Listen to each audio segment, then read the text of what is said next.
Hello everyone, welcome to another episode on Hasdo Birds. Well, today on the podcast I'll be talking about Burundi. Yes. For those of you that do not know what is Burundi? Well, Burundi is a country in eastern part of Africa. It's a country that has a population of about almost 12 million people and it's landlocked. Why I'm talking about Burundi is because there seems to be a sort of a genocide on the rise in Burundi. Sit tight as I dissect this whole issue based on the information I have at my disposal. I am Hassan and this is Hasdopods. Alright, so before I go further, I would like to express my condolence to the family and friends of Justice Ruth Bader Ginsburg. She's an RBG. She lived a very glorious life, a life full of service, a very excellent life. She was a great justice by all imagination, and I particularly appreciated what she did for women, and how she made sure that she broke those barriers that were holding women back from achieving their goals. Now back to the Burundi story. Now Burundi, like I said, is a nation of almost 12 million people, landlocked and all that. But this report is based on UN report, and I read this thing from I read this on news from Al Jazeera and some other prominent media or broadcasting houses outlets. Now, the issue here in Burundi is that, according to what the UN is saying, there is an utter disregard for human life and impunity reigns in Burundi. And this report is based on what has happened before and during the time of this new administration. Now, to put things in proper context, I would like to say this. Burundi's former president is late now. His name is Pierre Nkurunziza. He was there for 15 years. And I think in the year 2015, he was re-elected. And in that particular election, a lot of the people of Burundi from the opposition party boycotted that election, did not participate, and as a result, for the next 2 years, between April 2015 to May 2017, at least more than 1,200 people were killed in Burundi. 1,200 people were killed in Burundi following the unrest after that election. So, and over 400,000 people were displaced in Burundi. Imagine a nation that's barely 12 million people losing more than 1,200 of their population to political violence in their country. Now, that is one part of it. Now, for most of you that know, those that know though, Pierre Nkurunziza was a very flamboyant, eloquent, larger than life kind of human being, and his ascension to the office of governance came on the back of the fact that Burundi at the time in 1995, they just came out of a civil war, and it was expected to be the next best thing for the people of Burundi, but that did not happen. However, the whole issue now is that it was there and the country was going the way they don't want it to go. Then coronavirus happened. There was coronavirus, and right now we're still doing the coronavirus pandemic, and Pierre Nkurunziza was among those few leaders that downplayed the coronavirus efficacy and potency. He actually declared his country virus free, that they were good, and he barred the World Health Organization doctors from coming into Burundi. So I'm not happy that he died, because he's a human being. He was a human, and we cannot be happy whenever we lose anybody, because he has loved ones and he was the president of his country. But we can say here that at least maybe if he had let the scientists do their job, probably he would have been saved. Probably the country would have lost some of their prominent members. But that's neither here nor there. Now the other issue is that yes, he died of complications from coronavirus infection, and or disease, and it's late now. So, like I said, well, 1,200 people were killed, 400,000 people were displaced.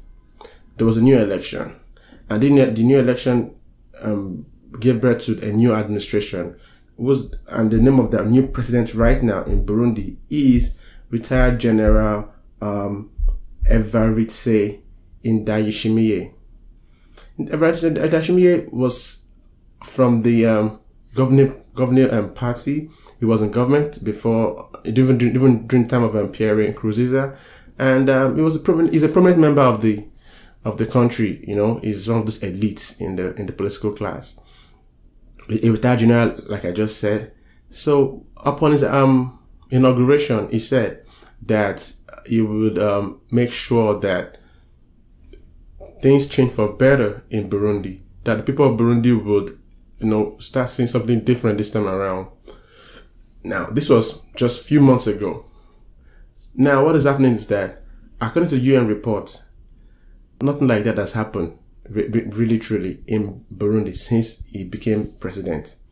And it says here that, according to this there's a quote here that says, the democratic space remains very narrow, impunity persists, and there is no indication that the level of human rights violation has abated under the new government.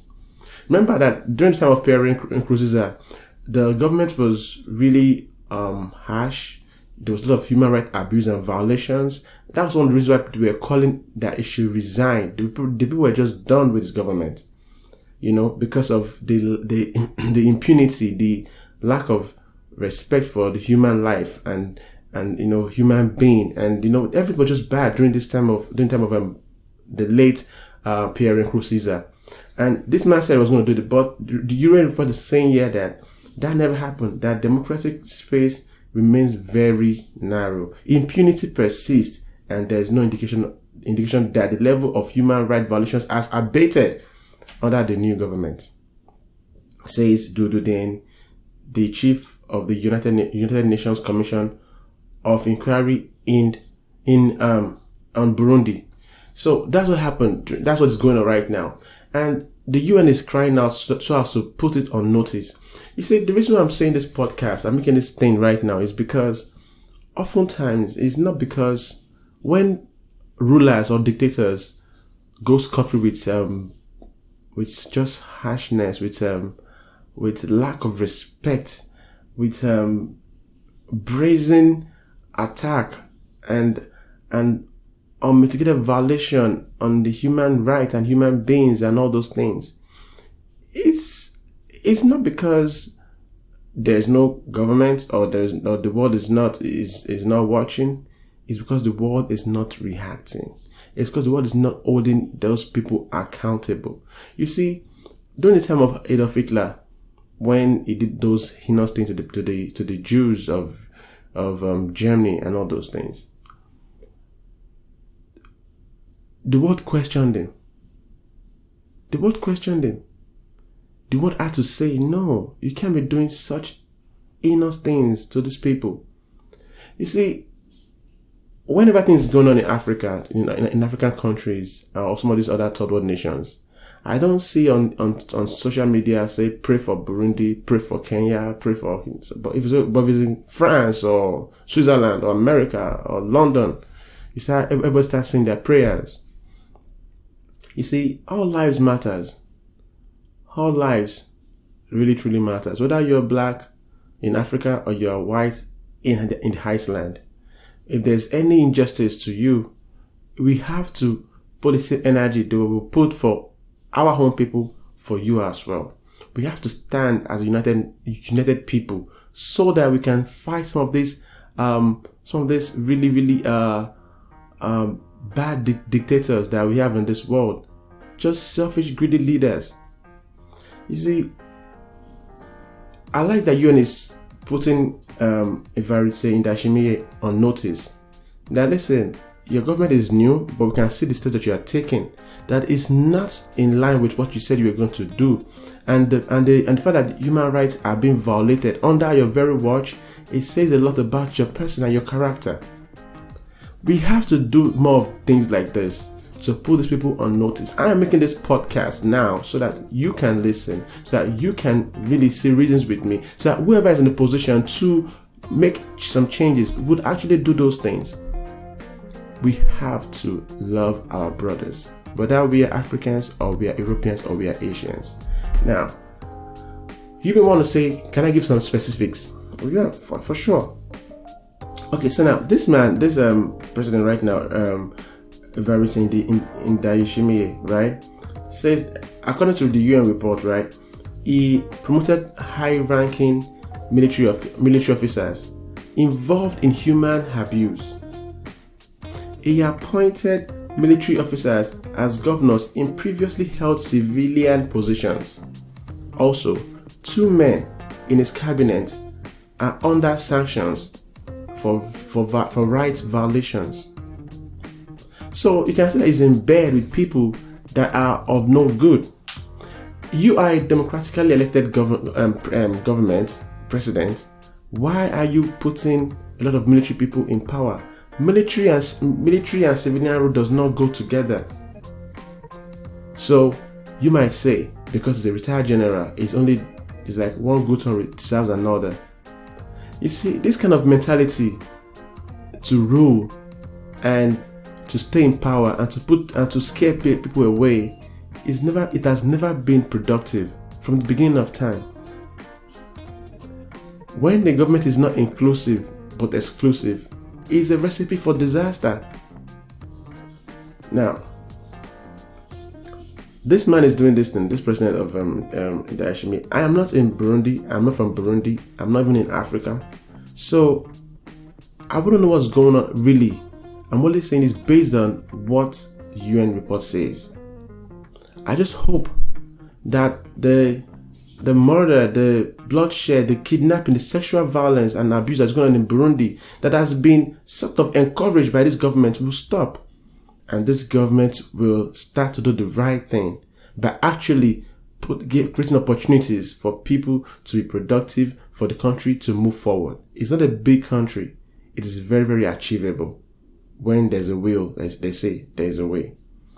Now, so the report further says that security forces and the youth wing of the governing party, the Imbonerakure, continues their unrelenting act of impunity by beating, kidnapping, and sexual violence on the people of Burundi. So the youth of the party the party that the president is from, the youth of that party, the tribe in Imbonerakure, the security forces that he has encouraged and as emboldened, they keep committing all sorts of crimes. I saw some videos on YouTube and I was like, wow, the way they were, beating people, shooting at people, it's just callous. It's just callous. In this time when the world is going through what is going through with coronavirus, that people should be uniting. We have somebody out there in Burundi that is just seems to be another blood sucker. Pardon my language. Now, that is one angle of it. This is a very short podcast because I do not, like I said, it's still something that I'm still trying to get some more of. But from what I've heard and read, I'm just not happy that you are supposed to be a breath of fresh air. But that's not what you are right now, President Ndayishimiye. You are becoming a blood sucker. That's not what you should be. The people of Burundi did not elect you to govern over some people and exile the others.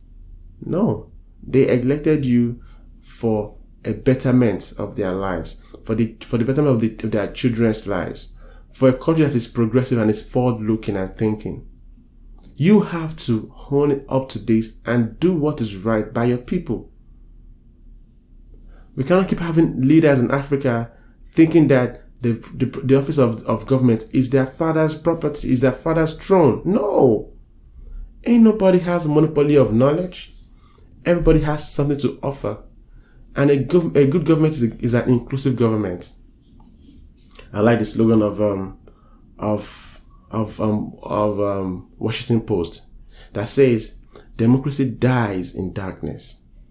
Democracy literally dies in darkness. And all of this government that is, you see all this government that are dictatorial, or that say that they are democracy but are actually dictatorial, like you see the ones in China and some of those other countries, Russia, even the Saudis and some of those other countries like that.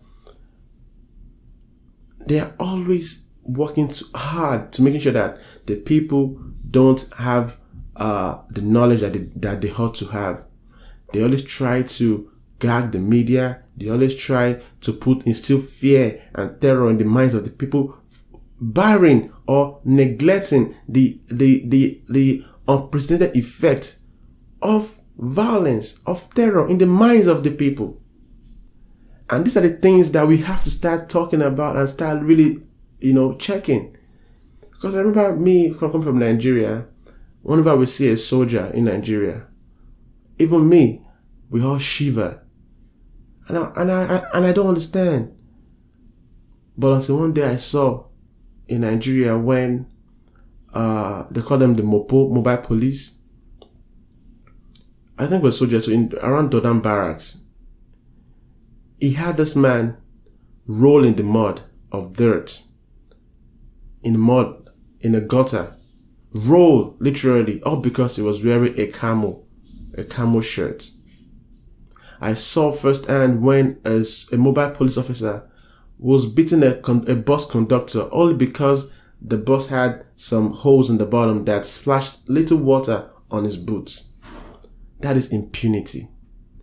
That is utter lack of respect of the human life. And that's what I see in Africa, in Nigeria. How much more places like Burundi, where they have terrorized the minds of their people to the present moment. How long are we going to keep electing soldiers in civilian clothes? Africa has to stand up. Africa has to hone up to what's supposed to be. For what it ought to be. We have to create a nation that respects human rights and does not violate human rights. The fact that I see those things, and mind you, Nigeria had stopped military government since 1999. Yet our people are scared because of the psychological damage that has put in the minds of the people. They used to go and kill people in front of the beach where everybody come and watch. Is that how to rule a nation? The people are scared, so they give birth to their kids in that fear of, oh, that's a soldier, oh, that's a police, oh, don't talk back to them. These are supposed to be your protectors. And this man has these people, this man is literally making his government having military people in all the cardinal parts of his government. That is wrong. I just hope that the president of Burundi could come back and do the right thing for his people. If you truly love them and not yourself, you must represent them duly and fairly. Now, on the very last note, I will say this. So, this report now is from May 2019, just May 2019 to present, right? The UN says that the United Nations believes, without any shadow of doubt, that there's a reasonable ground that crimes against humanity happened in Burundi. It says here, these crimes include murder, imprisonment, or other severe forms of deprivation of physical liberty, torture, rape, and other forms of sexual violence of comparable gravity, and political persecution. How long are we going to continue doing this in Africa? We have to wake up and rise up, Africans. Burundi, if this is actually going on in Burundi, President Ndayishimiye, I beg you, because now you're on the notice now, you are on notice, you're on the map right now. The world is watching, and we're not going to let what happened in Rwanda happen again. Talking about Rwanda, would you believe that the man that inspired that movie, Hotel Rwanda, is in jail because Paul Kagame wants to be a dictator, or is a dictator? This is how Robert Mugabe came into office. He got there because he was the war hero. He solved the problem and then was in power. Then he will not leave. Paul Kagame, I'm sorry right now, is treading on that path of a good man that will eventually turn bad if he does not change his ways. You know, I feel like Africans should understand that ultimate power is from God. If you really love your people, then you create opportunities for them to grow, and you step aside when your time is up. Not you staying there thinking that you can never achieve anything good again in your life. You can. You were with the president. If you can get to the position of a president, of course, you're among the world leaders now. So, I just want to end this podcast by saying that murder and other forms of human rights abuse must stop in Burundi. You are on notice now, President Ndayishimiye, and I believe you mean well for your people. I guess it's about time you start doing it. Thanks so much for listening to this podcast. I am glad that you've taken the time to listen to my podcast. That's the end of the podcast. Oh, by the way, I have a lot of episodes that I'm working on, and I'll be dropping them almost instantaneously. I'm working on a lot of projects, and I can't wait to share them with you guys. And if you have not subscribed, please do. Please follow. Please share, comment. Let us know what you think. We are on all platforms, all right? We are on YouTube. We are on Instagram. We are on Twitter. We are on Facebook. Astropod is everywhere. Let us know what you think. Join the community. Thanks, and have a lovely day. Bye for now.